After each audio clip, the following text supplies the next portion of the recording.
dare all'Italia un governo che sia in grado di affidare una speranza. Già, la speranza, parola chiave del nuovo governo Renzi, ed una speranza c'era nel Veneto che solo lunedì scorso era sceso a Roma per chiedere di togliere le imprese dal pantano di tasse e burocrazia.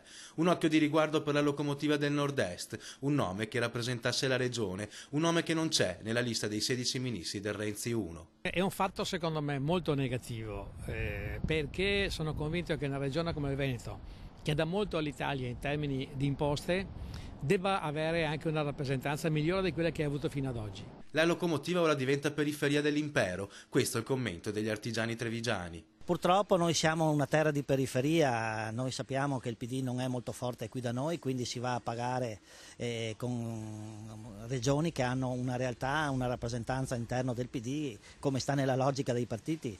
Purtroppo. E solo lunedì il numero uno degli industriali veneti si diceva fiducioso di un dicastero guidato dal nord-est, ma ora tutto è cambiato e il presidente di Un'Industria Treviso, Alessandro Vardanega, è cauto. Un giudizio compiuto sul nuovo governo si potrà dare solo quando saranno definiti programmi e obiettivi e la capacità di concretizzarli. E anche secondo la CNA Treviso il governo ora dovrà essere messo alla prova, dovranno essere studiate le sue priorità, altrimenti gli artigiani sono già pronti a scendere in piazza di nuovo per far valere le loro ragioni. Non c'è più tempo da attendere, occorrono fatti concreti e rapidi.